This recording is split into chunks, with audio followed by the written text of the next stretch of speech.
saya akan menjelaskan apa itu bentuk badan usaha. Badan usaha berbentuk badan hukum. 1. Perseroan terbatas PT.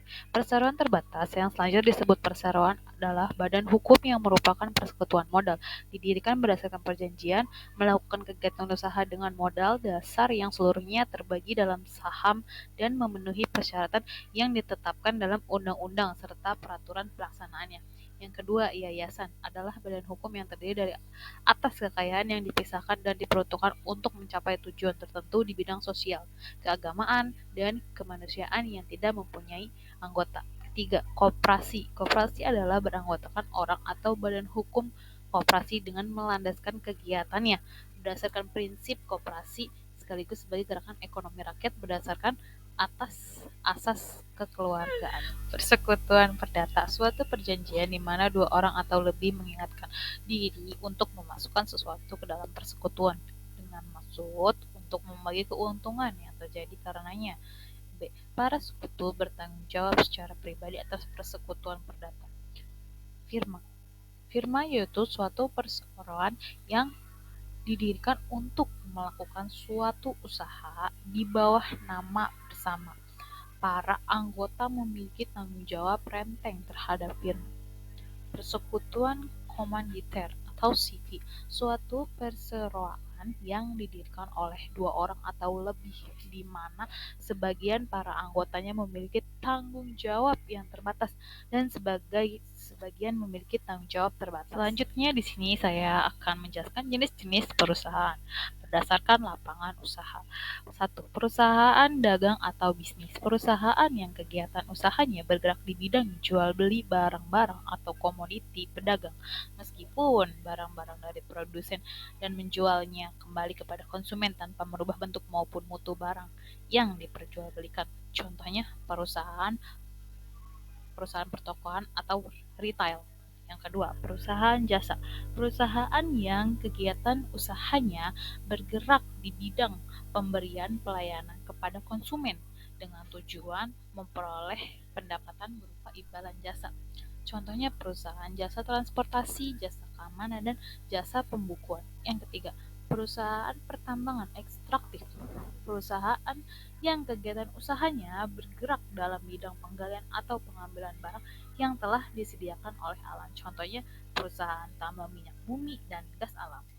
Berdasarkan lapangan usaha, perusahaan pertanian atau agraris, perusahaan yang kegiatan usahanya bergerak di bidang pertanian, peternakan, dan perikanan. Contoh, perusahaan berkebunan, perikanan, dan perusahaan peternakan. Perusahaan industri atau manufaktur merupakan perusahaan yang kegiatan usahanya bergerak di bidang pengelolaan bahan mentah menjadi barang setengah jadi atau dari barang setengah menjadi barang jadi. Contohnya perusahaan industri tekstil, industri kendaraan bermotor. Baik teman-teman, selanjutnya transaksi usaha, peristiwa atau kondisi ekonomi yang secara langsung mengubah kondisi keuangan suatu entitas atau secara langsung mempengaruhi hasil operasi. Contoh bentuk-bentuk transaksi usaha. 1. Menjualan secara tunai maupun kredit kepada pelanggan. 2. Menerima pembayaran tunai dari faktur, invoice yang telah jatuh tempo dari pelanggan. 3. Membeli aset tetap dari supplier. 4. Pencatatan, penyusutan, atau depresiasi aset tetap dari waktu ke waktu. Dan yang kelima, membeli persediaan barang dari supplier. 6. Melakukan investasi di bisnis lain. 7. Meminjam uang dari kreditor. 8. Membagikan dividen kepada para investor. 9. Menjual aset ke pihak. Selanjutnya kita membahas jenis-jenis transaksi. Transaksi usaha berdasarkan pihak yang melakukannya. 1. Transaksi bisnis eksternal, yaitu transaksi bisnis dengan segala transaksi atau kejadian bisnis yang berhubungan dengan pihak di luar perusahaan. Contohnya pembelian bahan buku, pembelian peralatan usaha, dan pembayaran sewa. Dan transaksi bisnis internal, pengertian dari bisnis internal adalah segala transaksi atau kejadian ekonomis yang berhubungan dengan pihak di dalam perusahaan. Contoh, pembayaran gaji pegawai, pencatatan depresiasi aset, pembayaran reimburse medical, dan lain-lain. Bukti dari transaksi. Bukti transaksi internal yaitu memo, bukti kas masuk, bukti kas keluar, form pemakaian material dan bahan pembantu, dan lain-lain. Sedangkan bukti transaksi eksternal berupa faktur, kwitansi cek, bilet giro, nota kontan, rekening koran, dan setoran bank. Persamaan akuntansi, yaitu aset sama dengan liabilitas ditambah ekuitas ditambah pendapatan dikurang beban. Aset itu sumber kekayaan yang dimiliki perusahaan dan dimanfaatkan di masa yang akan datang. Contohnya kas dan bank, piutang, inventory, mesin, perlengkapan, dan lain-lain. Liabilitas itu kewajiban yang harus dibayarkan perusahaan. Contohnya hutang dagang, hutang pajak, dan accrued expense. Ekuitas itu hak yang harus dikeluarkan oleh pemilik. Contohnya itu laba ditahan, modal yang disetor. Sedangkan pendapatan arus kas masuk dari hasil kegiatan. Contoh penjualan produk dan jasa. Kurang beban. Arus kas keluar dari suatu kegiatan. Contohnya beban gaji dan beban listrik. Sumber daya ekonomi yang dikuasai atau dimiliki suatu entitas tertentu yang memberikan manfaat usaha di kemudian hari. Aset dibagi menjadi dua, yaitu aset lancar dan aset tidak lancar. Aset lancar berupa aktiva yang paling liquid, siklus atau perputaran yang singkat, kurang dari 1 tahun. Contoh aset lancar itu kas, piutang usaha, persediaan, beban dibayar di muka. Dan aset tidak lancar itu memiliki siklus perputaran lebih dari 1 tahun. Contoh aset tidak lancar itu aset tetap, yaitu tanah, bangunan, kendaraan, dan mesin. Aset tidak berwujud yaitu hak paten, hak guna bangunan, dan hak cipta. Dan ketiga adalah investasi jangka panjang. Yang kedua, liabilitas, kewajiban saat ini yang timbul akibat peristiwa masa lalu yang penyelesaiannya mengakibatkan arus keluar sumber daya yang mengandung manfaat ekonomi. Liabilitas dibagi menjadi dua, yaitu kewajiban jangka pendek dan kewajiban jangka panjang. Kewajiban jangka pendek yaitu jatuh tempo dalam kurun waktu kurang dari 1 tahun. Contohnya hutang dagang, hutang pajak, biaya yang masih harus dibayar. Sedangkan kewajiban jangka panjang yaitu jatuh tempo dalam kurun waktu lebih dari 1 tahun. Contohnya hutang bank, hutang imbalan kerja karyawan. Ekuitas adalah bagian hak residual atas aktiva perusahaan setelah dikurangi semua kewajiban. Komponen yang mempengaruhi ekuitas adalah pendapatan, beban, dan drive. Pendapatan dan beban. Pendapatan adalah salah satu aliran yang masuk atau juga meningkatkan lain atas aktiva atau penurunan dari kewajiban sebuah perusahaan sebagai akibat yang terjadi dari aktivitas penyerahan, penjualan, dan pembuatan sebuah barang, jasa, atau aktivitas yang lainnya, dan yang juga merupakan berbagai kegiatan utama yang secara terus-menerus dilakukan oleh perusahaan. Istilah pendapatan biasanya digunakan oleh perusahaan jasa, sedangkan perusahaan dagang atau perusahaan manufaktur lebih banyak menggunakan istilah penjualan atau sales. Beban adalah sebuah arus keluar atau penggunaan lain dari aktiva untuk peningkatan kewajiban karena ada suatu penyerahan atau pembuatan barang, jasa, atau juga melakukan suatu kegiatan lain yang juga merupakan kegiatan utama yang dapat dilakukan secara terus-menerus oleh perusahaan. Chart of Account. Akun akuntansi atau Chart of Account atau COA adalah daftar atau tempat yang digunakan untuk mencatat dan menggolongkan tiap-tiap transaksi yang mengakibatkan perubahan-perubahan pada harta, utang, modal, pendapatan, maupun biaya. Penggolongan akun. Harta, utang, ekuitas adalah akun real dari klasifikasi akun. Dan klasifikasi akun dapat akun nominal, pendapatan, dan beban. Harta. Harta lancar yaitu berupa kas, surat berharga, piutang, persediaan, perlengkapan beban dibayar di muka, dan pendapatan yang diterima.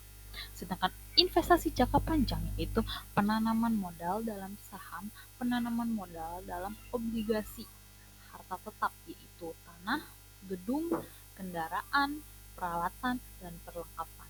Harta tidak berwujud yaitu hak paten, hak cipta, hak merek, franchise, dan goodwill. Harta atau aset, sumber kekayaan yang dimiliki perusahaan dan dimanfaatkan di masa yang akan datang, baik yang berwujud maupun yang tidak berwujud, yang dapat dinilai dengan uang. 1. Harta lancar. Harta lancar yaitu uang tunai dan harta lain yang diharapkan dapat dicairkan menjadi uang tunai dalam jangka waktu 1 tahun atau kurang melalui operasi normal perusahaan. Yang termasuk golongan ini antara lain kas dan efek. Kas yaitu semua uang tunai dan surat berharga yang berfungsi sebagai uang tunai, sedangkan efek itu surat berharga yaitu surat berupa saham atau obligasi yang dapat diperjualbelikan melalui bursa. Piutang yaitu tagihan kepada pihak lain tanpa perjanjian tertulis yang pelunasannya terjadi dalam jangka pendek atau di bawah 1 tahun. Dan kedua, persediaan, nilai dari barang-barang yang masih ada atau masih dimiliki oleh perusahaan yang masih tersedia atau belum terjual atau masih belum terpakai sama sekali. Perlengkapan atau supplies, barang habis pakai yang digunakan untuk kegiatan perusahaan dalam jangka waktu di bawah 1 tahun. Beban dibayar di muka, yaitu beban yang telah dikeluarkan tetapi belum menerima manfaatnya atau belum menjadi kewajiban. Contohnya, sewa dibayar di muka, bunga dibayar di muka, dan pendapatan yang akan diterima yaitu pendapatan atas pekerjaan yang telah diselesaikan tapi belum menerima pembayarannya. Investasi jangka panjang yaitu investasi yang dimaksud untuk menguasai perusahaan atau memperoleh penghasilan tetap. 3 yaitu harta tetap. Harta tetap adalah harta berwujud yang dipergunakan dalam operasi perusahaan yang mempunyai umur ekonomis lebih dari 1 tahun atau yang bukan merupakan barang dagangan yang akan dijual. Harta tak berwujud. Harta tak berwujud yaitu harta yang berupa hak istimewa atau posisi yang menguntungkan perusahaan. Harta tak berwujud antara lain yaitu hak paten dan hak cipta. Hak paten adalah hak tunggal yang diberikan oleh pemerintah melalui Direktorat Paten kepada seseorang atau badan untuk penemuan baru. Contohnya, penemuan produk formula. Hak cipta, hak tunggal yang diberikan oleh pemerintah kepada seseorang atau badan untuk memperbanyak dan menjual hasil karya seni atau karya intelektual. Contohnya, menulis buku dan menciptakan lagu. Franchise atau hak tunggal atau istimewa yang diperoleh suatu perusahaan dari pemerintah, orang atau perusahaan lain. Contohnya, franchise dari Kentucky Fried Chicken. Goodwill adalah suatu nilai lebih yang dimiliki oleh suatu perusahaan karena adanya keistimewaan tertentu, misalnya karena letaknya strategis, merek terkenal, personal yang profesional, dan pelayanan yang memuaskan. Utang. Utang dibagi menjadi dua, yaitu utang lancar dan utang jangka panjang. Utang lancar yaitu utang usaha, wesel bayar, beban yang masih harus dibayar, dan pendapatan diterima di muka. Sedangkan utang jangka panjang yaitu pinjaman obligasi dan utang hipotek. Utang atau kewajiban, liabilitas. Utang atau kewajiban itu suatu kewajiban yang harus dibayar kepada pihak lain dalam jangka waktu tertentu. Utang dibagi menjadi dua golongan, yaitu utang usaha dan wesel bayar. Utang usaha adalah utang jangka pendek yang tidak disertai perjanjian tertulis. Contohnya, utang yang timbul akibat pembelian secara kredit. Sedangkan wesel bayar adalah utang jangka pendek dengan disertai perjanjian tertulis. Beban yang masih harus dibayar yaitu beban yang telah terjadi tapi belum dicatat di akun beban. Pendapatan diterima di muka. Pendapatan diterima di muka yaitu pendapatan yang terjadi karena adanya pembayaran dari konsumen namun produk dan jasanya belum diberikan oleh perusahaan. Kedua, utang jangka panjang. Utang jangka panjang yaitu kewajiban yang harus dibayar dalam jangka waktu yang relatif lama atau lebih dari 1 tahun. Yang termasuk dalam golongan ini antara lain pinjaman obligasi dan utang hipotek. Pinjaman obligasi adalah surat bukti utang perusahaan kepada pemegang obligasi disertai pembayaran bunga sesuai tingkat bunga yang disepakati. Sedangkan utang hipotek yaitu utang jangka panjang dengan jaminan harta tetap. Modal equity. Modal yaitu kekayaan pemilik perusahaan atau hak milik atas harta perusahaan. Terdiri dari 1. Uang disetorkan oleh pemilik perusahaan. 2. Hasil penjualan saham. 3. Uang yang dibayarkan kepada pemilik. Yang keempat, keuntungan bersih yang diinvestasikan kembali ke dalam perusahaan. Modal dibagi menjadi 3 jenis, antara lain modal ekuitas pemilik atau yaitu akun yang menjanjikan nilai modal pemilik dalam uang tunai atau barang yang ditanamkan ke dalam perusahaan. Sedangkan laba ditahan yaitu akun yang menyajikan nilai akumulasi keuntungan bersih yang diinvestasikan kembali ke dalam perusahaan setelah dikurangi porsi yang telah dibayarkan kepada pemilik atau pemegang saham. Dividen, akun yang menyajikan nilai keuntungan bersih yang dibagikan kepada pemilik atau pemegang saham. Istilah dividen hanya ada di perusahaan yang berbentuk persekutuan terbatas atau PT, sementara pada CV atau perseorangan disebut PRIV. Pendapatan yaitu penambahan dalam modal perusahaan yang berasal dari kegiatan usaha. Pendapatan dapat dibedakan menjadi 2, yaitu pendapatan operasional dan pendapatan non-operasional. Pendapatan operasional yaitu pendapatan yang diperoleh dari usaha pokok atau utamanya, sedangkan pendapatan non-profesional yaitu pendapatan yang diperoleh di luar dari usaha pokok atau utamanya, misalnya dari pendapatan bunga, pendapatan komisi, laba penjualan aktiva, dan lain-lain. Beban adalah pengorbanan yang dikeluarkan untuk memperoleh hasil.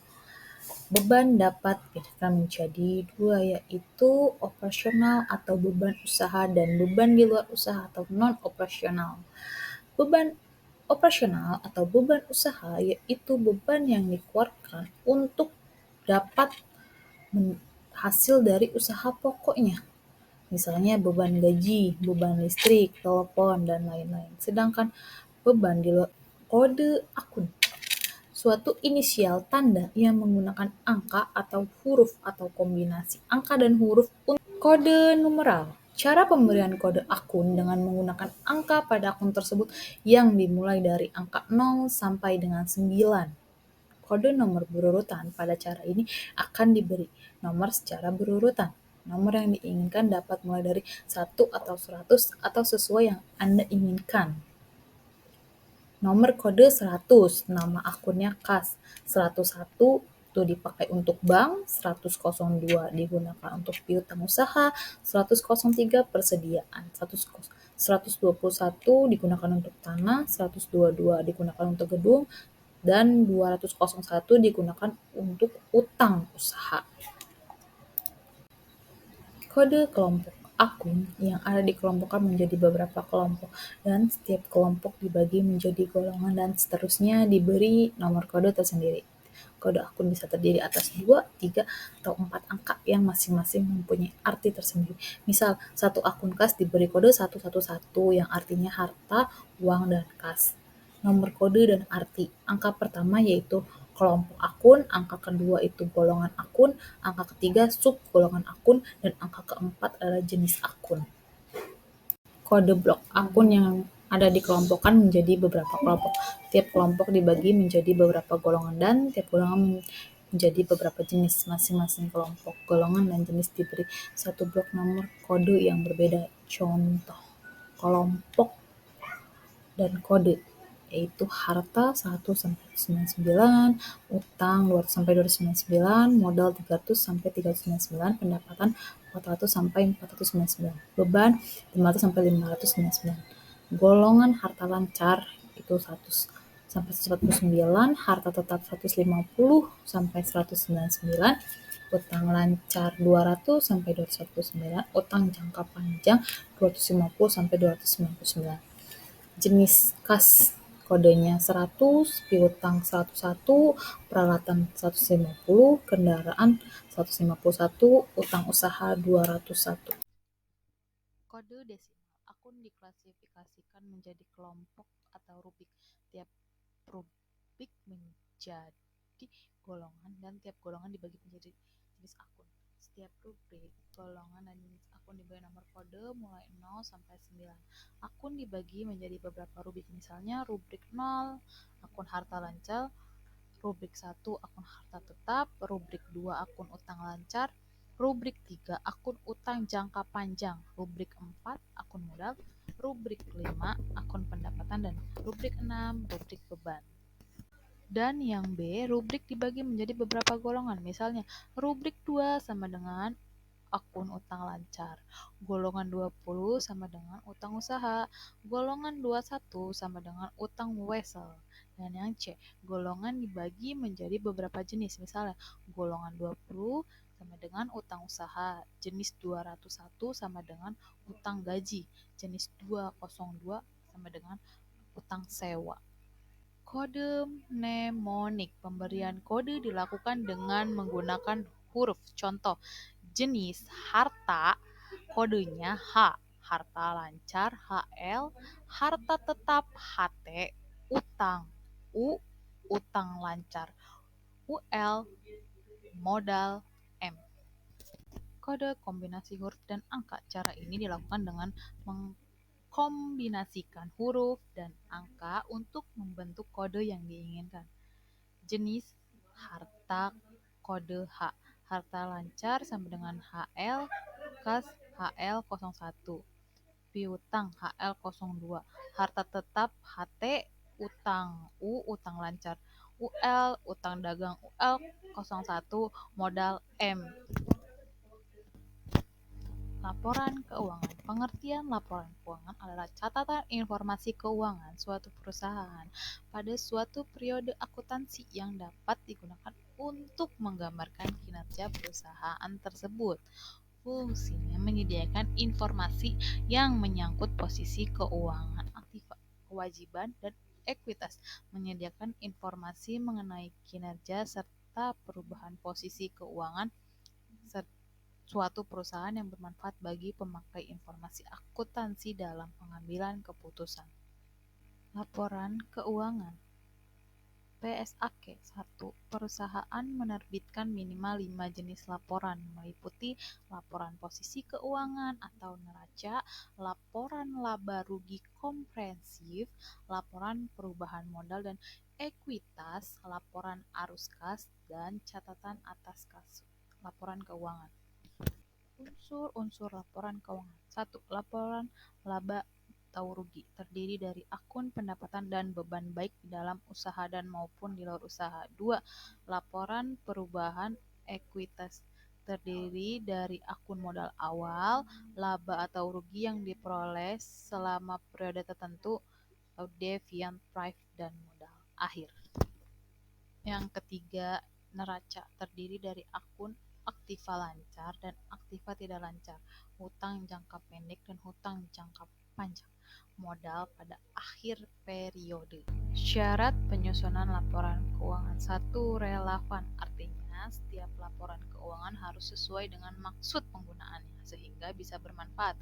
Yang kedua, dapat dimengerti, artinya dalam menyusun laporan keuangan harus menggunakan istilah atau bahasa sederhana dan mudah dimengerti. 3. Daya uji, setiap laporan yang dihasilkan harus dapat diuji kebenarannya oleh pengukur independen. Netral, setiap laporan tidak boleh berpihak kepada salah satu pengguna saja. 5.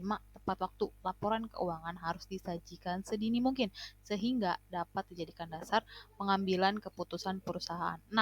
Daya banding, laporan keuangan harus dapat dibandingkan dengan laporan perusahaan pada periode sebelumnya. 7. Laporan keuangan harus menyajikan fakta keuangan yang penting serta menyajikan dengan cara yang tepat agar tidak menyesatkan pembaca. Laporan laba rugi adalah laporan yang berisi informasi tentang pemasukan, pendapatan, atau pengeluaran biaya dari transaksi keuangan suatu perusahaan dalam suatu periode tertentu dan berfungsi untuk mengetahui laba atau rugi yang diterima.